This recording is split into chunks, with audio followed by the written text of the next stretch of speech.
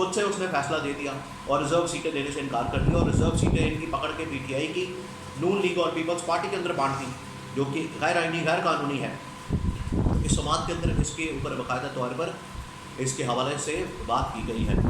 اب یہ 3 رکنی بینچ تھا جسٹس منصور علی شاہ کی سربراہی میں، جس میں جسٹس اطہر منیلا اور جسٹس محمد علی مظہر شامل تھے۔ اب ہوگا کیا؟ یہ 25 سے 30 نشستیں عمران خان کے حق میں فیصلہ آتا ہے تو اس سے ہوگا یہ کہ پہلی بات یہ ہوگی کہ 25 سے 30 نشستیں جب عمران خان کے پاس آ جائیں گی، اس وقت جو پی ٹی آئی کا نمبر ہے وہ تقریباً 86-87 ہے۔ اگر فرض کریں 25 نشستیں بھی آ جاتی ہیں تو عمران خان اور پی ٹی آئی کی نشستیں ٹوٹل بن جائیں گی تقریباً 112-115۔ نون لیگ کے پاس اس وقت ٹوٹل نشستیں ریزرو سیٹیں ملا کے وہ تقریباً 108 ہے۔ تو اگر ان سے یہ 14-15 ایکسٹرا سیٹیں جو ان کو دی گئی ہیں پی ٹی آئی کی، تو 14-15 سیٹیں نکالیں گے تو ان کی تعداد ٹوٹل کتنی رہ جائے گی؟ 90 ہونے کے بعد کیا ہوگا؟ اب آپ نے اس کو سمجھنا ہے، یہ بڑا اہم ترین نقطہ ہے۔ جب ان کی ٹوٹل سیٹس نون لیگ کی رہ جائیں گی 90 اور پیپلز پارٹی کی بھی تقریباً 10-12 سیٹیں کم ہو جائیں گی اور ایم کیو کی بھی کم ہو جائیں گی، آٹومیٹکلی ان کے پاس جو اکثریت ہے، ایک تو 2/3 اکثریت میجورٹی جو یہ حاصل کر کے ایک ترمیم لانے کی کوشش کر رہے تھے، وہ ترمیم والا معاملہ بھی اب فارغ ہو گیا، اب گیم کسی اور طرف چلی گئی ہے، اب تو ان کی حکومت خود خطرے میں پڑ گئی ہے۔ جب یہ سیٹیں 25 سے 30 نشستیں ان سے واپس لی جائیں گی تو آٹومیٹکلی جو ان کا نمبر ہے وہ کم ہو جائے گا۔ پھر یہ پی ٹی آئی والے کیا کہیں گے؟ پی ٹی آئی والے کیا کریں گے؟ پی ٹی آئی والے شہباز شریف کو اعتماد کا ووٹ لینے کے لیے کہیں گے کہ آپ اعتماد کا ووٹ لیں، آپ اس وقت قومی اسمبلی کا جو نمبر گیم ہے اس سے محروم ہو چکے ہیں، اور اس نمبر گیم کے جانے کے بعد آپ کے پاس میجورٹی نہیں رہی، آپ کے پاس اب وہ اسٹرینتھ نہیں رہی جو کہ ایک پرائم منسٹر بننے کے لیے ہوتی ہے۔ اس وجہ سے آپ ووٹ آف کانفیڈنس لیں، اور کیونکہ ان کے پاس نمبر پورا نہیں ہونا، ووٹ آف کانفیڈنس جو ہے اس کے اندر نمبر گیم پوری نہیں ہونی، حکومت ہی فارغ ہو جانی ہے۔ یہ پہلا راستہ ہے۔ دوسری آپشن یہ ہے کہ جب ان کے پاس سیٹیں کم ہونی ہیں تو اس کی بنیاد کے اوپر جو یہ سارا انہوں نے سیٹ اپ کھڑا کیا ہے، جس میں اسپیکر کا انتخاب، پھر اس کے بعد چیئرمین سینٹ کا انتخاب، سینٹ کے انتخابات اور عاصم زرداری کا انتخاب بطور صدر، یہ سارا کا سارا فیصلہ جو ہے وہ ریورس ہو جانا ہے، اور پاکستان کے اندر ایک بہت بڑا آئینی قانونی بحران پیدا ہو جانا ہے۔ اور اس کے ذمہ دار کون ہے؟ یہ آپ نے ذہن میں رکھنا ہے۔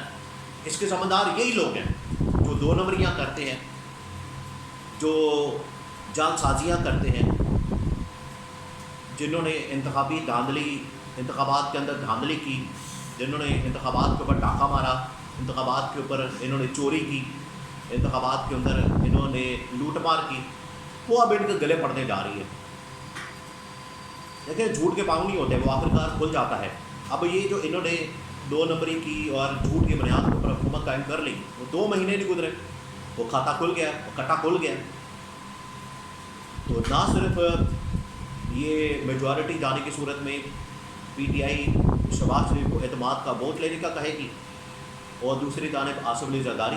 بطور صدر وہ بھی فارغ ہو جائیں گے، چیئرمین سینٹ بھی فارغ ہو جائے گا، سینٹ کے انتخابات بھی فارغ ہو جائیں گے، اور پورا کا پورا سسٹم بھی بیٹھ جانا ہے۔